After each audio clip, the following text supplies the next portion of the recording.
गोटकी के करीब एक छोटे से गांव आदलपुर में एक 15 साल बच्ची हुरा चाचड़ एक सरदार के खेत पर काम कर रही थी। सरदार उस दिन नशे की हालत में धुत था। अपने दोस्तों के साथ उस खेत पर आया, वहां से उस बच्ची को अगवा किया और अपनी औताक पर ले गया। नशे की हालत में सारे सरदारों ने मिलकर उस बच्ची के साथ इज्तिमाई ज्यादती की।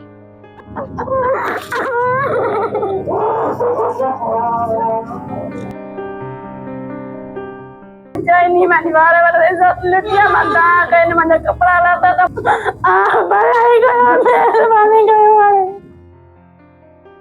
नशे की हालत में उस बच्ची को बेलिबास किया और नाजायज जिनसी ताल्लुक कायम करने की कोशिश की।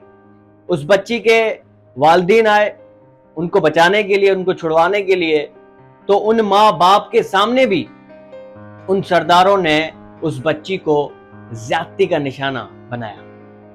और सवाए वो देखने के वो कुछ कर नहीं पाते थे, क्योंकि सामने सरदार थे, वडेरे थे, जमींदार थे। तो वो माँ बाप सिर्फ देखते रहे। उन माँ बाप की आंखों के सामने उनकी बच्ची 15 साल ज्यादती का निशान होती रही। मैंने माफी के सामा वाली तो चैनी वाले अंदर लौट दिया है। बड़ी मां चुप करे भैया, पने शर्म को पने हया वडो। उसके बाद वो बच्ची और उनके माँ बाप वापस अपने घर गए। दूसरे दिन पुलिस गए, पुलिस थाने में एफआईआर कराने की कोशिश की। तो पुलिस वालों ने कहा कि भाई हम उन सरदारों के खिलाफ कोई मुकदमा कायम नहीं करेंगे, कोई आपकी एफआईआर नहीं काटी जाएगी। तो फिर दूसरे सरदारों की तरफ भी वो गए कि हमारे साथ ज्यादती हुई है, हमें इंसाफ दिलाएं। उन सरदारों ने भी कोई मदद नहीं की। तो बिल आखिर मजबूर होकर वो तीनों माँ बाप और उनकी बेटी हुरा चाचड़ सखर प्रेस क्लब आते हैं। वहां पे मीडिया के सामने अपना बयान रिकॉर्ड कराते हैं और मीडिया से मदद मांगने की कोशिश करते हैं और हुकूमत से मुतालबा करते हैं कि हमें इंसाफ दिया जाए। तो वहां से बेसिकली जो है ये खबर चलती है और इसका नोटिस लिया जाता है, मेडिकल चेकअप कराया जाता है। मेडिकल चेकअप में कुछ ऐसी हैरानकुन चीजें सामने आती हैं जो कि हिला के रख देती है।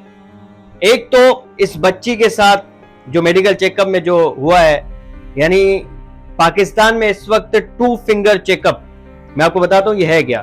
2 फिंगर पासिस, ये एक टर्म है, आपको पता है, वर्जिनिटी चेक करने के लिए कि आया उस बच्ची के साथ ज्यादती हुई है या नहीं हुई, सेक्सुअली हरास हुई है या नहीं हुई। तो अभी भी पाकिस्तान में है, हालांकि ये बैन है। 2021 में लाहौर हाई कोर्ट ने इस प्रैक्टिस को बैन किया गया था और ये कहा गया था कि सिर्फ और सिर्फ मेडिकल एग्जामिनेशन और फोरेंसिक एविडेंस के जरिए ही आप जो है मालूम करेंगे कि बच्ची के साथ ज्यादती हुई है नहीं हुई।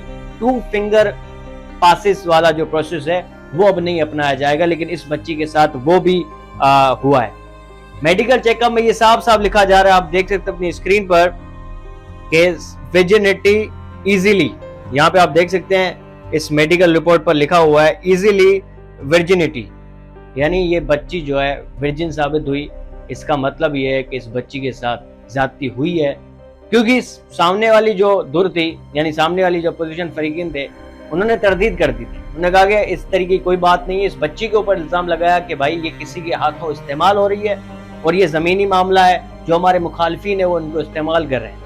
लेकिन इस मेडिकल रिपोर्ट में साफ साफ लिखा गया है कि 2 फिंगर पासेस जो कि इलीगल है, लेकिन और इसके अलावा इजीली वर्जिन, और ये बच्ची जो है इस मेडिकल रिपोर्ट में वर्जिन साबित हुई है। एफआईआर में अभी तक जो है ये बताया गया है कि ठीक है, अभी मुकम्मल जो है मेडिकल रिपोर्ट आ जाए जिसमें डीएनए वीएनए टेस्ट है वो सारे होंगे, तो उसके बाद गिरफ्तारी होगी। अभी तक किसी को गिरफ्तार नहीं किया गया, एक बंदे को भी गिरफ्तार नहीं किया गया। तो सखर प्रेस क्लब में आपने देखी वीडियोस, जिस तरीके से वो माँ और उसकी बच्ची रो के चिल्ला चिल्ला के अपना दुख, क्योंकि ये वाकया जो ना, एक और मैं चीज बताऊं, ये वाकया 14 दिन पहले का है। तो 2 फिंगर पासेस इसलिए भी शायद जरूरी हो गया कि 14 दिनों के बाद बहुत सारे ऐसे शवाहिद हैं जो मिट जाते हैं, जिसकी वजह से ये फिर प्रोसेस अपनाया गया। बहरहाल 14 दिन लगे अपनी बात बताने के लिए, क्योंकि इतना आसान नहीं होता है एक बच्ची आके मीडिया के सामने फेस करे और कहे कि यार मेरे साथ ये हुआ है जो उसके साथ किया गया है।